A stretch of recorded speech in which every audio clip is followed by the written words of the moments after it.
నమస్కారం. TS TET అభ్యర్థుల కోసం టీశాట్ నిర్వహిస్తున్న శిక్షణా కార్యక్రమానికి స్వాగతం.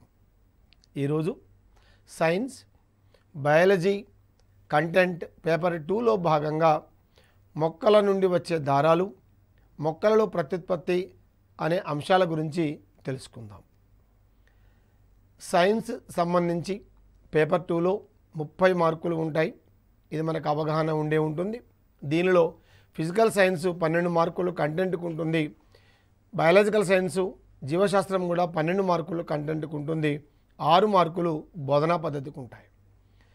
మనకు జీవశాస్త్రము సంబంధించినటువంటి సిలబస్ మొత్తాన్ని మనకు బ్రీఫ్గా ఇక్కడ మనం చూడొచ్చు. దీంట్లో భాగంగా ఈ ఎపిసోడ్లో మొక్కల నుండి వచ్చే దారాలు, మొక్కలలో ప్రత్యుత్పత్తి, దాంట్లో ఇన్ డీటెయిల్గా మనకు శాఖీయ ప్రత్యుత్పత్తి, అలైంగిక ప్రత్యుత్పత్తి, లైంగిక ప్రత్యుత్పత్తి గురించి వివరంగా తెలుసుకుందాం. మొక్కల నుండి వచ్చే దారాలు మనకు సాధారణంగా కొన్ని దారాలు పత్తి, జనుము మొదలైన మొక్కల నుండి తయారవుతాయి. పట్టు, ఉన్ని లాంటి వస్త్రాలను తయారు చేయడానికి ఉపయోగించే దారాలు జంతువుల నుంచి వస్తాయి. ఇలా మొక్కల, జంతువుల నుంచి తయారయ్యే దారాలను సహజ దారాలు అంటారు, న్యాచురల్ ఫైబర్స్. సాధారణంగా టీఎస్ టెట్లో కూడా కొన్ని క్వశ్చన్స్ సహజ దారాలు అని కింద డిస్ట్రాక్టర్స్ ఒక రిలేటెడ్ ఇస్తాడు. అక్కడ మనం జాగ్రత్తగా చూసుకోవాలి. ఒకటే గుర్తు, సజీవుల నుంచి వచ్చేటి మొత్తం కూడా సహజమైన దారాలు అంటే మొక్కలు, జంతువుల నుంచి అని అర్థం. ఇక్కడ సజీవుల నుంచి అంటే మరి జనుము మొక్కని కట్ చేసిన తర్వాత మనం నార తీస్తాం. అయినప్పటికీ మొక్కలు, జంతువుల నుంచి వచ్చేటువంటివి సహజమైన దారాలు. ప్రస్తుతం సహజ దారాలతో పాటు రసాయన పదార్థాలతో చేసిన దారాలతో కూడా వస్త్రాలు తయారు చేస్తున్నారు. పాలిస్టర్, టెర్లిన్, నైలాన్, అక్రిలిక్ మొదలైనవన్నీ ఇలాంటివే. వీటిని కృత్రిమ దారాలు, ఆర్టిఫిషియల్ ఫైబర్ లేదా సింథటిక్ ఫైబర్ అంటారు. మనకందరికీ కూడా తెలుసు, బైండింగ్లో ఉపయోగించే గుడ్డను క్యాలికో అంటారు. క్యాలికో. పత్తికాయల నుండి పత్తిని తీసిన తర్వాత దూదిని, గింజలను వేరు చేయడాన్ని జిన్నింగ్ అంటారు. దూది పీచును ఉపయోగించి నూలు దారాలు తయారు చేయడాన్ని వడకడం లేదా స్పిన్నింగ్ అంటారు. జనపనారను మనం గోల్డెన్ థ్రెడ్, బంగారు దారం అని పిలుస్తారు. సాధారణంగా బంగారు దారం అనగా చాలామంది లాస్ట్ టెట్ ఎగ్జామ్లో చాలామంది కన్ఫ్యూజ్ మనం సోషల్ మీడియాలో చూస్తుంటాం. కొద్దిమంది గోల్డెన్ థ్రెడ్ అనగానే పట్టు పెడుతుంటారు. జనపనారని సాధారణంగా గోల్డెన్ థ్రెడ్, బంగారు దారం అని పిలుస్తుంటారు. జనపనార దారాలు గట్టిగా, గరుకుగా ఉండటం వల్ల బట్టలు నేయడానికి ఉపయోగపడవు, కానీ వాటితో మిగతా అనేకమైనటువంటి వస్త్రాలు నేయడానికి అవకాశం ఉంది. డాక్టర్ మియోషి ఒకమోటో అనే శాస్త్రవేత్త 1970లో మొట్టమొదటి సూక్ష్మ దారాన్ని, మైక్రోఫైబర్ను తయారు చేశారు. మొట్టమొదట తక్లీలు, రాట్నాలతో వడికిన దారాన్ని నిలువు, అడ్డు వరుసల్లో అమర్చి మగ్గాలతో వస్త్రాలు నేయడాన్ని నేత నేయడం అంటారు. ఇక్కడ జాగ్రత్తగా గుర్తుపెట్టుకోండి. పోయినసారి టెట్ ఎగ్జామ్ 2016లో మనకి క్వశ్చన్ వచ్చింది, పడుగు, పేక. దీంట్లో నిలువు వరుసని పడుగు అంటారు, అడ్డు వరుసని పేక అంటారు. ఇదొకటి మనం గుర్తుపెట్టుకోవాల్సినటువంటి అంశం. వస్త్ర పరిశ్రమలో ఎక్కువగా ఉపయోగించే పాలిస్టర్ దారాలను పెట్రోలియం నుండి తయారు చేస్తారు. ఇది ఒక కృత్రిమ దారాలు, పెట్రోలియం, దాని నుంచి పాలిస్టర్ వస్తుంది, గుర్తుపెట్టుకోండి. నెక్స్ట్ మనకు మొక్కలలో ప్రత్యుత్పత్తిలో భాగంగా శాఖీయ ప్రత్యుత్పత్తి చూద్దాం. శాఖీయ ప్రత్యుత్పత్తి అనగానే ఫస్ట్ మనకు మొక్కలో ఉండేటువంటి శాఖీయ భాగాలు గుర్తు రావాలా. ఏంటి శాఖీయ భాగాలు? మొక్కలలో శాఖీయ భాగాలైన వేరు, కాండము, పత్రాల ద్వారా జరిగే ప్రత్యుత్పత్తిని శాఖీయ ప్రత్యుత్పత్తి అంటారు. సాధారణంగా కాండము కానీ, పత్రము కానీ, వేరు కానీ వివిధ విధులు ఉంటాయి. అవి కాకుండా కొన్ని మొక్కలు అదనంగా ఈ విధిని నిర్వర్తిస్తూ ఉంటాయి. ఉన్నత స్థాయి మొక్కల్లో సహజంగా కృత్రిమ లేదా సహజ శాఖీయ ప్రత్యుత్పత్తి జరుగుతుంది.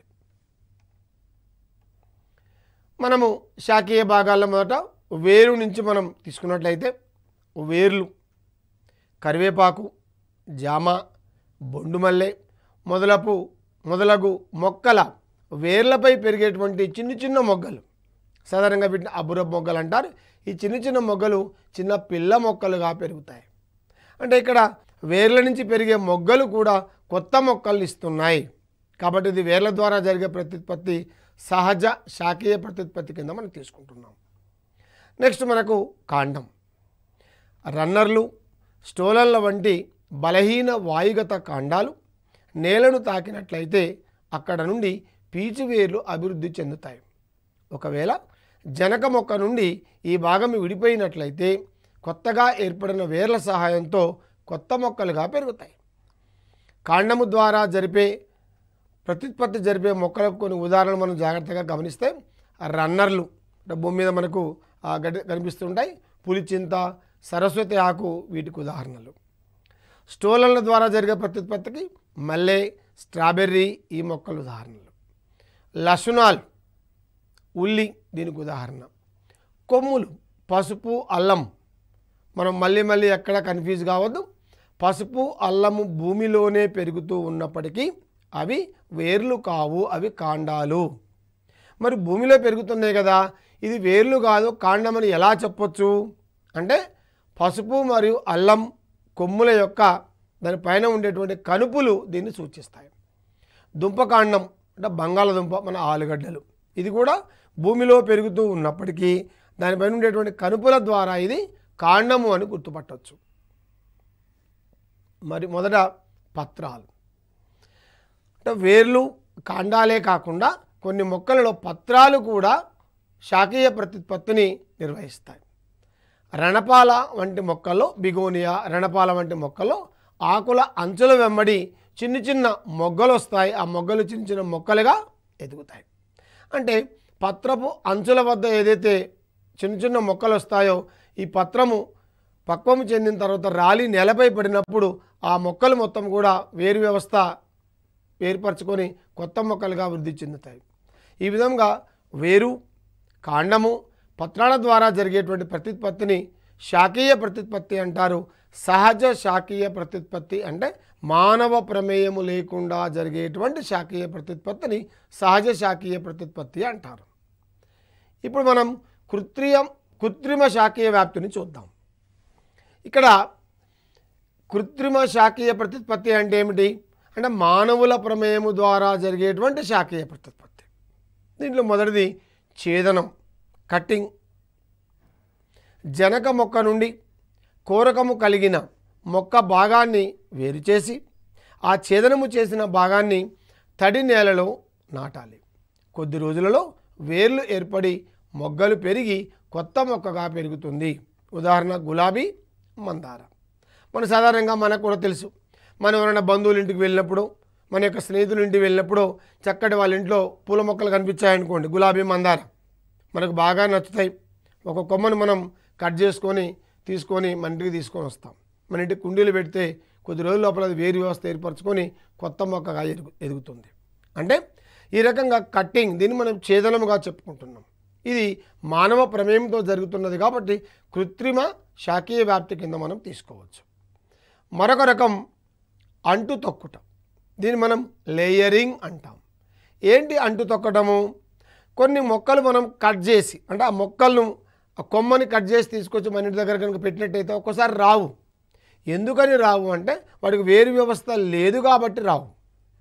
మరి దానికి లేయరింగ్, అంటు తొక్కుట అనేటువంటిది ఒక మంచి సొల్యూషన్. మొక్కలో కనీసం ఒక కనుపు అయినా కలిగి ఉన్న శాఖను నేలవైపు వంచి కొంత భాగాన్ని అంటే చిగుర్లు బయటకు కనిపించేటట్లుగా మట్టితో కప్పాలి. కొంతకాలం తర్వాత ఏమవుతుంది, ఈ మట్టితో కప్పి ఉంచిన భాగం నుండి కొత్త వేర్లు ఉత్పత్తి అవుతాయి. అప్పుడు మనం ఎక్కడ, ఈ భాగంలో ఈ కొమ్మను జనక మొక్క నుండి వేరు చేస్తే ఈ వేర్లను ఉత్పత్తి చేసినటువంటి యొక్క భాగము కొత్త మొక్కగా అభివృద్ధి చెందుతుంది. అంటే మనము మొక్కకు ఈ కొమ్మ అంటుకొని ఉన్నప్పుడే నేలపైన తొక్కి దానిపైన ఒక చిన్న రాయి కానీ కొంత మట్టి కానీ వేసి మనం మట్టితో కప్పినట్లయితే ఆటోమేటిక్గా అక్కడ వేరు వ్యవస్థ వస్తుంది. సో వేరు, కాండము, పత్రాలు ఉన్నాయి కాబట్టి మనము ఈ భాగంలో కట్ చేసినట్లయితే ఆటోమేటిక్గా ఇది కొత్త మొక్కగా వృద్ధి చెందుతుంది. ఇది అంటు తొక్కుట. నెక్స్ట్ అంటు కట్టుట, గ్రాఫ్టింగ్. ఇందులో రెండు మొక్కలను దగ్గరగా చేర్చినప్పుడు రెండింటి కాండాలు కలిసిపోయి ఒకే మొక్కగా పెరుగుతాయి. మరి రెండు మొక్కలు అన్నప్పుడు మళ్ళీ చాలామంది కన్ఫ్యూజ్ అవుతారు. ఏంటి కన్ఫ్యూజ్? రెండు ఒకే జాతి మొక్కలు కావాలి. సార్ నేను ఒక మామిడి మొక్కను ఒక వేప మొక్కను కడతాను, మరి ఏ మొక్క వస్తుందని అడగొద్దు. ఎందుకంటే వేరువేరు జాతి మొక్కలు వేరువేరు జాతి యొక్క మొక్కల కాండాలు అంటుకోవు కాబట్టి సాధారణంగా ఇది మామిడి, నిమ్మ, ఆపిల్, గులాబీ లాంటి మొక్కల లోపల గ్రాఫ్టింగ్ సాధారణంగా ఎక్కువగా చేస్తూ ఉంటారు నర్సరీలలో. దీనిలో భాగంగా నేలలో పెరుగుతున్న మొక్కను స్టాక్ అంటారు. ఈ భాగము స్టాక్ అంటే నేలలో పెరిగే మొక్క ఏదైతే ఉందో వేరు కలిగి ఉన్న భాగం స్టాక్. మరి వేరే మొక్క నుంచి వేరు చేయబడి ఈ వేరు లేని పై భాగం ఉంది కదా, ఈ పై భాగాన్ని సయాన్ అంటారు. కిందిదేమో స్టాక్, పైదేమో సయాన్. వాంఛనీయ లక్షణాలు గల మొక్కలను పొందేందుకు అంటుకట్టే విధానాన్ని ఉపయోగిస్తారు. పోయినసారి మనకి టెట్ ఎగ్జామ్లో స్పష్టంగా అడిగాడు. చాలామంది వాంఛనీయ లక్షణాలు గల మొక్కల్ని వృద్ధి చేయడానికి జరిపే పద్ధతి అనగానే హైబ్రిడైజేషన్ కన్ఫ్యూజ్ అయ్యారు. హైబ్రిడైజేషన్ ఎప్పుడైనా సంకరీకరణం అనేటువంటిది అది ఒక ప్రత్యేకమైనటువంటి విధానం, శాఖీయ ప్రత్యుత్పత్తి కిందికి రాదు. మరొక అధునాతనమైనటువంటి కృత్రిమ శాఖీయోత్పత్తి పద్ధతులు కూడా ఉన్నాయి. ఏంటది? కణజాల వర్ధనం. పేరులోనే అర్థం ఉన్నది, కణజాల వర్ధనం అంటే కణజాలాన్ని పెంచటం. ఎట్లా? మొక్కలలో కొన్ని కణాలు లేదా కణజాలాన్ని మొక్క పెరుగుదల కారకాలు కలిగి ఉన్న వర్ధన యానకంలో ఉంచినప్పుడు అవి కొత్త మొక్కలుగా పెరుగుతాయి. ఈ విధానంలో వేల సంఖ్యలో మొక్కలను తక్కువ కాల వ్యవధిలో పెంచవచ్చు. ఇది కణజాల వర్ధనం జరిపేటువంటి పద్ధతి. నెక్స్ట్ మనకు అలైంగిక ప్రత్యుత్పత్తి. ఏంటి అలైంగిక ప్రత్యుత్పత్తి అంటే సంయోగ బీజాల కలయిక లేకుండా కేవలం ఒక్క జనకజీవి ప్రమేయంతోనే జరిగే ప్రత్యుత్పత్తిని అలైంగిక ప్రత్యుత్పత్తి అంటారు. స్త్రీ పురుష జీవులు అవసరం లేదు. అది ఏ జీవి, నిమ్నస్థాయి జీవుల లోపల సాధారణంగా ఒకే జీవులు ఉంటాయి కాబట్టి దాంట్లో ఎలాంటి సంయోగ బీజాల కలయిక లేకుండా ఒకే ఒక జీవి ప్రమేయంతో జరిగే ప్రత్యుత్పత్తి ఇదనమాట. ఉదాహరణ కోరకీభవనం, దీన్ని మనం బడ్డింగ్ అంటాం ఇంగ్లీష్లో. ఈస్ట్, సాధారణంగా మనకు శిలీంధ్రాల్లో మనకి ఈస్ట్ అందరికీ కూడా తెలుసు. మనకు రకరకాల బేకరీ ఫుడ్ ఐటమ్స్లో మనం వాడుతూ ఉంటాం. ఫుడ్ ప్రొడక్ట్స్లో భాగంగా మన ఇంట్లో వేసుకునే దోశ, ఇడ్లీ, ఆ పిండి నానబెట్టినప్పుడు పొంగేదానికి కారణం కూడా ఈస్టే. దీంట్లో జరిగే ప్రత్యుత్పత్తి కోరకీభవనము, బడ్డింగ్. రెండోది చూడండి, ముక్కలగుట, ఫ్రాగ్మెంటేషన్ అంటాం. స్పైరోగైరా లాంటి శైవలాలు ఏమవుతాయి? ఇవి నీళ్ళలో ఉంటాయి కాబట్టి నీటి అలల తాకిడికి కొన్ని ముక్కలు అవుతాయి. ముక్కలైనప్పుడు ప్రతి ముక్క ఒక కొత్త మొక్కని ఏర్పరుస్తుంది. దీన్ని మనం ముక్కలగుట అంటాం. మూడోది చూడండి, అనిషేక ఫలనం. అనిషేక ఫలనం అంటే ఏంటి? సాధారణంగా ఫలదీకరణము జరిగితే అండాలు విత్తనాలుగా మారతాయి. ఫలదీకరణము జరిగితే అండాలు విత్తనాలుగా మారతాయి. అండాశయము ఫలముగా మారుతుంది. కానీ ఫలదీకరణము జరగకుండానే కొన్ని ప్రత్యేక కారకాల వల్ల ఫలదీకరణము జరగకుండానే అండాలు విత్తనాలుగా రాకుండా అండాశయము మాత్రము ఫలముగా మారుతుంది. అంటే అండాశయము ఫలముగా మారింది కానీ లోపల అండాలు విత్తనాలుగా మారలే. అందుకనే దీనిని విత్తనరహిత ఫలాలు అంటారు.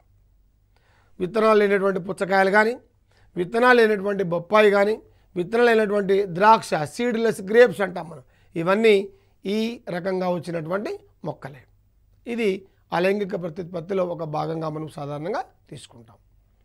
నెక్స్ట్ సిద్ధ బీజాల ద్వారా అలైంగిక ప్రత్యుత్పత్తి. సాధారణంగా నిమ్న స్థాయి మొక్కలైనటువంటి శిలీంధ్రాలలో కూడా సిద్ధ బీజాలు ఏర్పడతాయి. అదే రకంగా ఫెర్న్, మనకు పుష్పించని మొక్కలలో మనం 3 రకాలు మనకు ఐడియా ఉండే ఉంటుంది. Thallophyta, bryophyta, pteridophyta. ఈ యొక్క టెరిడోఫైటాలో కూడా వీటి ఫెర్న్ మొక్కలు అంటాం. సిద్ధ బీజాశయ పత్రాలు అంటారు. అంటే పత్రం యొక్క అడుగు భాగాన అనేకమైనటువంటి సిద్ధ బీజాశయ పుంజాలు ఉంటాయి. దాంట్లో సిద్ధ బీజాశయాలు ఉంటాయి. దాని నుంచి సిద్ధ బీజాలు వస్తాయి. ఈ రకంగా సిద్ధ బీజాలు ఏర్పరచడం ద్వారా కూడా కొన్ని మొక్కలు కొత్త మొక్కలు ఏర్పరుస్తాయి. దీనిని సిద్ధ బీజాల ద్వారా జరిగేటువంటి అలైంగిక ప్రత్యుత్పత్తిగా మనం చెప్పుకుంటాం. ఉదాహరణ ఇక్కడ శిలీంధ్రాలు మరియు ఫెర్న్ మొక్కలు ఎగ్జాంపుల్గా తీసుకోవచ్చు మనం. నెక్స్ట్ మనకు లైంగిక ప్రత్యుత్పత్తి. మొక్కలలో లైంగిక ప్రత్యుత్పత్తి జరుగుతుంది. ఎలా జరుగుతుంది? మరి మొక్కలలో లైంగిక ప్రత్యుత్పత్తి జరగడానికి ప్రత్యేకమైన భాగం ఏమున్నది అంటే పుష్పం. పుష్పించు మొక్కలలో పుష్పాలలో ప్రత్యుత్పత్తి భాగాలు ఉంటాయి. పుష్పంలో 4 భాగాలు ఉంటాయి. ఏంటా 4 భాగాలు? రక్షక పత్రావళి, ఆకర్షణ పత్రావళి, కేసరావళి, అండకోశం. మరి పుష్ప భాగాలన్నిటికీ ఆధారమైనటువంటి ఈ యొక్క పీఠము లాంటి ఈ భాగాన్ని థలామస్ పుష్పాసనము అంటారు. పుష్పాసనం అంటే పుష్ప భాగాలకు ఆసనము లాంటిది, ఆధారమైన పీఠము లాంటిది అని అర్థం. ఈ పుష్పాసనంపై నుంచి అనేకమైన పుష్ప భాగాలు వస్తాయి. మొత్తం 4 పుష్ప భాగాలలో మొట్టమొదటిది రక్షక పత్రావళి. పేరులోనే అర్థం ఉంది, రక్షిస్తుంది. మొగ్గ దశలో పుష్పాన్ని రక్షిస్తుంది. ఆకర్షణ పత్రావళి, పేర్లు అర్థం ఉంది కదా, ఆకర్షణ అంటే ఇది రంగులు, వాసన, ఆకారము, పరిమాణము, కొన్ని అయితే నెక్టార్ మకరందం ద్వారా కూడా పరాగ సంపర్కం కోసం కీటకాలను ఆకర్షిస్తాయి. ఇక మూడోది ప్రధానమైనటువంటిది కేసరావళి. ఇదేంటి? పురుష ప్రత్యుత్పత్తి నిర్మాణాలు. వీటిలో కేసరములోని పరాగ కోశంలో పరాగ రేణువులు ఏర్పడతాయి. నాలుగోది మరి ఇంపార్టెంట్ అండకోశం, స్త్రీ ప్రత్యుత్పత్తి నిర్మాణం. దీనిలో అండాశయము, కీలము, కీలాగ్రము అనేటువంటి భాగాలు ఉంటాయి. ఇవి 4 కూడా పుష్ప భాగాలుగా మనం చెప్పుకుంటాం. ఈ 4గిట్లో కూడా రక్షక పత్రావళి మరియు ఆకర్షణ పత్రావళిని అనావశ్యక అంగాలు అంటాం. రక్షక పత్రావళి, ఆకర్షణ పత్రావళి అనావశ్యక అంగాలు. కేసరావళి మరియు అండకోశాన్ని ఆవశ్యక అంగాలు అంటాం. అంటే ప్రత్యుత్పత్తికి అవసరమైన అంగాలు కాబట్టి ఆవశ్యక అంగాలు అంటారు. Essential organs for reproduction. పుష్పం. పుష్ప భాగాల ఉనికి ఆధారంగా పుష్పాలను 2 రకాలుగా విభజిస్తారు. ఒకటి సంపూర్ణ పుష్పాలు, 2 అసంపూర్ణ పుష్పాలు. ఏంటి సంపూర్ణ పుష్పాలు అంటే పుష్పంలో 4 పుష్ప భాగాలు ఉండాలి. 4టికి 4 కనుక ఉంటే సంపూర్ణ పుష్పము, కంప్లీట్ ఫ్లవర్ అంటాం మనం. మన 4 లేవు అంటే అన్నిట్లో 4 ఉంటాయా? ఉండొచ్చు, ఉండకపోవచ్చు. మనం చూసే ఉమ్మెత్త మందారంలో 4 ఉన్నాయి, మిగతా వాటిలో అన్నీ ఉండవు. కొన్ని మొక్కలలో 3 పుష్ప భాగాలు ఉండొచ్చు, 2 పుష్ప భాగాలు ఉండొచ్చు. ఈ రకంగా ఏదైనా ఒక పుష్ప భాగం లోపిస్తే దాన్ని అసంపూర్ణ పుష్పము, ఇన్కంప్లీట్ ఫ్లవర్ అంటారు. అన్ని పుష్ప భాగాలు ఉంటేనేమో సంపూర్ణ పుష్పము, ఏదైనా ఒక పుష్ప భాగం లోపిస్తే అసంపూర్ణ పుష్పంగా మనం చెప్పుకుంటాం. లైంగిక ప్రత్యుత్పత్తి సంబంధించి ఈ యొక్క పుష్పాల్ని మళ్ళీ ద్విలింగ పుష్పాలు, ఏకలింగ పుష్పాలుగా కూడా మనం విభజించుకోవచ్చు. లైంగిక ప్రత్యుత్పత్తి అనగానే మరొక విషయం ఇక్కడ స్పష్టంగా గుర్తుపెట్టుకోవాలి. ఏంటది? సంయుక్త బీజాల కలయిక ద్వారా కొత్త మొక్కలు ఉత్పత్తి కావడాన్ని లైంగిక ప్రత్యుత్పత్తి అంటారు. సంయుక్త బీజాలు కలయిక అంటే స్త్రీ పురుష సంయోగ బీజాల కలయిక జరుగుతుంది. మరి లైంగిక భాగాలు ఆధారంగా పుష్పాలను 2 రకాలుగా విభజిస్తారు. ఏంటవి? ద్విలింగ పుష్పాలు, ఏకలింగ పుష్పాలు. ఏంటి ద్విలింగ పుష్పము అంటే? మనం ఇంతకుముందు ఏం చెప్పుకున్నాం? పురుష ప్రత్యుత్పత్తి భాగమైన కేసరావళి, స్త్రీ ప్రత్యుత్పత్తి భాగమైన అండకోశం, ఈ 2 కనుక ఉంటే అది ద్విలింగ పుష్పం. మరి అన్నిట్లో 2 ఉండవా? కొన్నిట్లో ఉండవు. కొన్నిట్లో స్త్రీ ప్రత్యుత్పత్తి భాగమైన అండకోశము కానీ పురుష ప్రత్యుత్పత్తి భాగమైన కేసరావళి కానీ ఉంటాయి. ఒక్క పురుష ప్రత్యుత్పత్తి భాగమైన కేసరావళి ఉందనుకోండి, అది ఏకలింగక పురుష పుష్పం. ఒక్క అండకోశం మాత్రమే ఉందనుకోండి, దాన్ని ఏమంటాము? ఏకలింగక స్త్రీ పుష్పంగా మనం చెప్పుకుంటాం. సోర, బొప్పాయి లాంటి దాంట్లోపల మనం ఈ రకంగా ఏకలింగ పుష్పాలను చూడొచ్చు. లైంగిక ప్రత్యుత్పత్తి పరాగ సంపర్కం. లైంగిక ప్రత్యుత్పత్తిలో పరాగ సంపర్కం చాలా కీలకమైనటువంటి అంశం. ఎందుకని? పరాగ కోశము నుండి పరాగ రేణువులు ఏం జరగాలి? ఇక్కడ అండకోశం యొక్క కీలాగ్రం పైన పడాలి. ఈ రకంగా పరాగ రేణువులు కీలాగ్రం పైకి చేరడాన్ని పరాగ సంపర్కము అంటారు. ఈ పరాగ సంపర్కము రెండు రకాలుగా జరగవచ్చు. ఎట్లా? ఒక పుష్పంలోని పరాగ రేణువులు అదే పుష్పంలోని కీలాగ్రాన్ని చేరడాన్ని ఆత్మపరాగ సంపర్కము లేదా స్వపరాగ సంపర్కము అంటారు.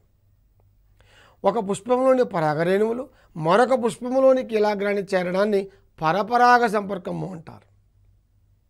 ఈ రకంగా ఆత్మపరాగ సంపర్కము కానీ పరపరాగ సంపర్కము కానీ మొత్తం మీద పరాగ సంపర్కము జరిగిన తర్వాత ఈ యొక్క పరాగ రేణువులు ఏం చేస్తాయి? అంకురించి ఈ పరాగ రేణువులో ఉండేటువంటి పురుష బీజాలు స్త్రీ బీజాలతో కలిసి సంయోగము చెంది సంయుక్త బీజం ఏర్పడటాన్ని ఫలదీకరణం అంటారు, ఫెర్టిలైజేషన్. ఇక్కడ చూడండి, చాలా పుష్పించే మొక్కల్లో పిండకోశము 7 కణాలను 8 కేంద్రకాలను కలిగి ఉంటుంది. ఇది ఫిమేల్ గ్యామెటోఫైట్ పిండకోశం. ఇది ఇందులో చూడండి, ఒక పైన 3 కణాలు ఉన్నాయి, కింద ఒక 3 కణాలు ఉన్నాయి, మధ్యలో ఒక కణం ఉంది, కానీ దీంట్లో 2 కేంద్రకాలు ఉంటాయి. ఓకే, ఒక 3 కణాలు పిండకోశము పైభాగానికి చేరి పోషణకు సహాయపడతాయి. ఇవేంటివి? యాంటీపోడల్స్, ప్రతిపాద కణాలు. ఇక్కడ చూడండి, పూర్వభాగంలో 3 కణాలు ఉన్నాయి. దీంట్లో 2 ఏమో సహాయ కణాలు సినర్జిడ్స్, ఒక్కటి మాత్రం స్త్రీ బీజ కణము ప్రధానమైనటువంటిది, స్త్రీ బీజ కణం. మధ్యలో ఉన్న చూడండి, ఇది ఒకటే కణము కానీ దాంట్లో 2 కేంద్రకాలు ఉంటాయి. దీన్ని మనం ద్వితీయ కేంద్రకము అంటారు. ఈ రకంగా పిండకోశంలో 7 కణాలు ఉంటాయి కానీ 8 కేంద్రకాలు ఉంటాయి. కన్ఫ్యూజ్ కావద్దు, గుర్తుపెట్టుకోండి. కణాలు 7, కేంద్రకాలు 8. కీలాగ్రము స్రవించే చక్కెరలను కలిగిన జిగురు వంటి స్రావాల వల్ల ఈ పరాగ రేణువులు మొలకెత్తుతాయి. మొలకెత్తి ఏం చేసినాయి? పరాగనాళాన్ని ఏర్పరిచినాయి. ఇక్కడ చూడండి, పరాగనాళం. ఈ పరాగనాళము ఈ పిండకోశంలోనికి ప్రవేశించగానే ఆ రాపిడికి ఏమవుతుంది? ఆ కొన భాగం పగిలిపోతుంది. పగిలిపోయి పరాగ రేణువు నుండి ఏర్పడినటువంటి 2 పురుష బీజాలు పిండకోశములోకి ప్రవేశిస్తాయి. ప్రతి పరాగ రేణువు నుండి కూడా 2 పురుష బీజాలు వస్తాయి, గుర్తుపెట్టుకోండి. మరి ఒక పురుష బీజము ఒక స్త్రీ బీజంతో కలుస్తుంది, సంయుక్త బీజం ఏర్పడుతుంది. దీన్ని ఫలదీకరణము అంటారు, గుర్తుపెట్టుకోండి. 2 పురుష బీజాలు వచ్చినాయి కానీ ఒక పురుష బీజం ఒక స్త్రీ బీజంతో కలిసింది, ఫలదీకరణము అన్నాము, సంయుక్త బీజం ఏర్పడింది. మరి మరొక పురుష బీజం ఉంది కదా, అదేం చేస్తుంది? మరొక పురుష బీజము మధ్యలో ఉన్నటువంటి ధ్రువ కేంద్రకం, ఏం చెప్పాం మనం? కణము 1 2 కేంద్రకాలు అని చెప్పినాం, దీంతో కలుస్తుంది. అంటే 2వ పురుష బీజము ద్వితీయ కేంద్రకంతో కలుస్తుంది. కలిసి తత్ఫలితంగా ప్రాథమిక అంకురచ్ఛేద కేంద్రకం ఏర్పడుతుంది. దీన్ని PEN, ప్రైమరీ ఎండోస్పర్మ్ న్యూక్లియస్ అంటారు. క్రమేపీ అది అంకురచ్ఛేదాన్ని ఏర్పరుస్తుంది. అంటే మొట్టమొదటి ఫలదీకరణం వల్లనేమో సంయుక్త బీజము పిండం ఏర్పడుతుంది, 2వ ఫలదీకరణం వల్ల అంకురచ్ఛేదం ఏర్పడుతుంది. ఈ రకంగా 2 ఫలదీకరణాలు జరగడాన్ని ద్విఫలదీకరణము అంటారు. పుష్పించే మొక్కల్లో ఇది ఒక ప్రత్యేకమైనటువంటి లక్షణం. ఈ రకంగా 2 సార్లు ఫలదీకరణ జరిగితే ద్విఫలదీకరణము, డబుల్ ఫెర్టిలైజేషన్ చెప్తాం మనం. ఫలదీకరణము తర్వాత సంయుక్త బీజము పలుమార్లు విభజన చెంది పిండం ఏర్పడుతుంది. ఇది దృఢమైన కవచం ఏర్పరచుకొని విత్తనంగా మారుతుంది. అంటే అండము విత్తనముగా మారుతుంది. అండాశయము పెరిగి పరిపక్వం చెంది ఫలముగా మారుతుంది, గుర్తుపెట్టుకోండి. ఉదాహరణకు మనం ఒక జామ పండు చూసినాం. మనం పైన పండు మనం చూసేటువంటిది అండాశయము అనమాట. అండాశయము ఫలదీకరణము చెంది ఫలముగా మారింది. లోపల గింజలు ఉంటాయి కదా, ఆ గింజలు అండాలు, అంటే అండాలు ఫలదీకరణ తర్వాత విత్తనాలుగా మారుతాయి. మరొకసారి గుర్తుపెట్టుకోండి, జామకాయలో కానీ అంటే అన్ని ఫలాల్లో, సీతాఫలంలో కానీ కొన్నిట్లో గింజ ఉంటుంది, గట్టిగా ఉంటుంది జామ గింజ, కొన్ని మెత్తగా ఉంటాయి. అదెందుకని అంటే ఫలదీకరణము చెందిన అండము విత్తనముగా మారుతుంది. ఫలదీకరణము చెందకపోతే అది విత్తనంగా మారదు, ఉత్తగానే మెత్తగా ఉండిపోతుంది. ఇది లైంగిక ప్రత్యుత్పత్తి యొక్క ఫలితంగా మనం చెప్పుకోవచ్చు. ఇది పుష్పించే మొక్క యొక్క ఒక జీవిత చక్రము. పుష్పాలు, దాంట్లోంచి పరాగరేణువులు, కీలాగ్రం పైన బట్టం, ఫలదీకరణము, ఫలదీకరణ ఫలితంగా మరి అండము విత్తనంగా మారటం, అండాశయము ఫలంగా మారటం, మళ్ళీ విత్తనాలు అంకురించి కొత్త మొక్కను ఏర్పరచడం మొత్తం కూడా మనం ఈ లైఫ్ సైకిల్లో చూడొచ్చు. ఈ ఎపిసోడ్లో మనం ఇంతవరకు కూడా మొక్కలలో ఉన్నటువంటి సహజమైన దారాలు, అదే రకంగా మొక్కలు జంతువుల నుంచి వచ్చే సహజమైన దారాలు కాకుండా కృత్రిమమైన దారాల గురించి కూడా తెలుసుకున్నాం. అదేవిధంగా బైండింగ్ ఉపయోగించేటువంటిది క్యాలికో అని, జనపం వచ్చేటువంటి దారాన్ని, జనుము నుంచి వచ్చే దారాన్ని బంగారు దారం అని తెలుసుకున్నాం. నేతలో నిలువు వరుసలో ఉండేటువంటిది పడుగు అని, అడ్డు వరుసలో ఉండేది పేక అని కూడా చూసాం మనం. అదే రకంగా మొక్కలో వేరు, కాండము, పత్రం నుంచి జరిగేటువంటి ప్రత్యుత్పత్తిని శాఖీయ ప్రత్యుత్పత్తి అని, లైంగిక ప్రత్యుత్పత్తి భాగాలైన పుష్పాల నుంచి జరిగేటువంటి లైంగిక ప్రత్యుత్పత్తి అని మనం తెలుసుకున్నాం. పుష్ప భాగాలు రక్షక పత్రావళి, ఆకర్షణ పత్రావళి, కేసరావళి, అండకోశం. అదే రకంగా ఫలదీకరణము, ద్విఫలదీకరణం గురించి కూడా మనం తెలుసుకున్నాం. ఈరోజు మనం తీసుకున్నటువంటి అంశం నుంచి మరి ఎలాంటి ప్రశ్నలు గతంలో వచ్చాయి, ఎలాంటి ప్రశ్నలు రావచ్చు ఒక్కసారి పరిశీలిద్దాం. సాధారణంగా కృత్రిమ దారాల విషయానికి వచ్చినప్పుడు పోయినసారి ఒక క్వశ్చన్ అడిగారు. ఏమది? పాలిస్టర్ అనే దారము దేని నుంచి వస్తుంది? సాధారణంగా మనకు పాలిస్టర్ అనగానే చాలామంది ఏమనుకుంటారంటే పాలి అనే పదం అనగానే పాలిథీన్ కన్ఫ్యూజ్ అవుతారు. కానీ పాలిస్టర్ పెట్రోలియం ప్రొడక్ట్స్ నుంచి వస్తుంది. అంటే డిస్ట్రాక్టర్స్ ఏవైతే ఉన్నాయో, మల్టిపుల్స్ ఆన్సర్స్ ఏవైతే ఏబిసిడీలు ఉంటాయో దగ్గరగా ఉంటాయి. కాబట్టి జాగ్రత్తగా ఆలోచించి మనం సమాధానం పెట్టాల్సినటువంటి అవసరం ఉన్నది. రెండోది బైండింగ్లో వాడేటువంటి క్లాత్. మనం సాధారణంగా ఈ గొడుగులకు వాడే క్లాత్ క్యాన్వాస్, అది వేరు. చాలామంది ఏం వాడతారు, బైండింగ్లో అనగానే కూడా ఈ క్యాన్వాస్ అనేటువంటి పదం వస్తుంది. క్యాన్వాస్, క్యాలికో అనే పదం వచ్చినప్పుడు క్యాలికో అనేటువంటిది మనకు సరైన ఆన్సర్గా గుర్తుపెట్టుకోవాలి. అదే రకంగా మరొకటి కూడా మనం స్ట్రెచ్ చేసుకున్నాం, బంగారు దారం. సాధారణంగా దారాల్లో బంగారు దారం అనగానే చాలామంది ఎట్లా కన్ఫ్యూజ్ అవుతామంటే ఏది బంగారు దారంగా పిలుస్తారు? బంగారు దారం అంటే ఏముంటాం మనం, కొంచెం మెరుస్తూ ఉంటుంది, కొంచెం కాస్ట్ ఎక్కువ. కాబట్టి కాస్ట్ ఎక్కువ బట్టలు ఏముంటాయి, సిల్క్ అనే పదం వాడతారు. కానీ జనుముని బంగారు దారం అంటారు. ఎందుకంటే జనపనారతో అనేకమైనటువంటి వస్త్ర ఉత్పత్తులు తయారు చేస్తారు. కాబట్టి దీన్ని బంగారు దారం అంటారు. నేత సంబంధించినటువంటి ఎక్కువ మంది కన్ఫ్యూజ్ అయ్యేటువంటి ఒక డిస్ట్రాక్టర్స్లో ఇది. నేతలో నిలువు వరుసని పడుగు, అడ్డు వరుసని పేక అంటారు. సాధారణంగా ఇక్కడ నిలువు వరుస, అడ్డు వరుస అని, నిలువు వరుసలో ఇచ్చేటువంటి ఈ యొక్క నేతలో నిలువు వరుసలో వాడేటువంటి దారాలను ఏమంటారు, దార పోగుల వరుస అనగానే కింద పడుగు, పేక, రకరకాల ఆన్సర్లు ఇస్తారు. ఇచ్చినప్పుడు ఆటోమేటిక్గా మనం ఎక్కడ కన్ఫ్యూజ్ కావద్దు. పడుగు అనేటువంటిది నిలువు, పేక అనేటువంటిది అడ్డు వరుస. ఇంకా మనం ఇక్కడ ప్రధానంగా పుష్ప భాగాల లోపల, పుష్ప భాగాలు థలామస్, పుష్పాసనం విషయానికి వచ్చినప్పుడు పుష్పాసనము ఎక్కడ ఉంటుంది అనగానే రక్షక పత్రాలు, ఆకర్షణ పత్రావళి పైన, రక్షక పత్రాలు, ఆకర్షణ పత్రావళి కింద, కేసరావళి అండకోశము పైన, కేసరావళి అండకోశం కింద లాంటి ఆన్సర్లు వచ్చినప్పుడు పుష్ప భాగాల కింద అనేటువంటి ఆన్సర్ మనం గుర్తుపెట్టుకోవాలి. అన్నీ పుష్ప భాగాల కింద నుంచి ఈ యొక్క థలామస్ సాధారణంగా వస్తూ ఉంటుంది. ఈ యొక్క పుష్పాసనము, పుష్ప భాగాల ఉత్పత్తి దాని నుంచి కూడా పుష్పాలు రకరకాలుగా ఉంటే మనకు హయ్యర్ క్లాసెస్లో వస్తుంది. ఇక్కడ పరాగ సంపర్కం, పరాగ సంపర్కం సంబంధించినటువంటి కారకాలపైన ప్రశ్న వస్తుంది. కొన్ని రకాల పుష్పాలు ఇస్తారు, ఆ పుష్పాల్లో పరాగ సంపర్కం, ఏ రకమైన పరాగ సంపర్కం జరుగుతుంది సాధారణంగా? ఉదాహరణకు బఠానీ మొక్క ఉంది. బఠానీ మొక్కలు సాధారణంగా ఆత్మ పరాగ సంపర్కం జరుగుతుంది. అదే మనము కృత్రిమంగా చూసినట్లయితే పరపర సంపర్కం కూడా జరపడానికి అవకాశం ఉంది. కానీ ఆత్మ పరాగ సంపర్కం ఎక్కువగా జరుగుతుంది. మరొక విషయం ద్విఫలదీకరణం. రెండు ఫలదీకరణాలు జరుగుతాయి కాబట్టి దీన్ని ద్విఫలదీకరణము అంటాం. మొదటి ఫలదీకరణం ఫలితంగా ఏమి ఏర్పడుతుంది అన్నప్పుడు సంయుక్త బీజము, అండము, పిండము మరియు అంకురోత్సవము ఇస్తారు.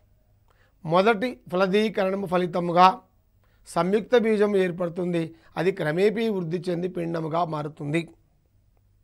రెండవ ఫలదీకరణ ఫలితంగా ఏం ఏర్పడుతుంది అంటే మాత్రం అప్పుడు మనం అంకురోత్సవము తీసుకోవాల్సి వస్తుంది. ఈ రకంగా ఈ పాఠములకు సంబంధించినటువంటి ఎగ్జామ్ పాయింట్ ఆఫ్ వ్యూలో ఎక్కడ మనకు డిస్ట్రాక్టర్స్ వచ్చినా కూడా ఎలాంటి ఏబిసిడి ఆ కన్ఫ్యూజ్ కాకుండా సరైన సమాధానాన్ని గుర్తిస్తారని ఆశిస్తూ మరొక అంశంతో మళ్ళీ కలుద్దాం. నమస్కారం.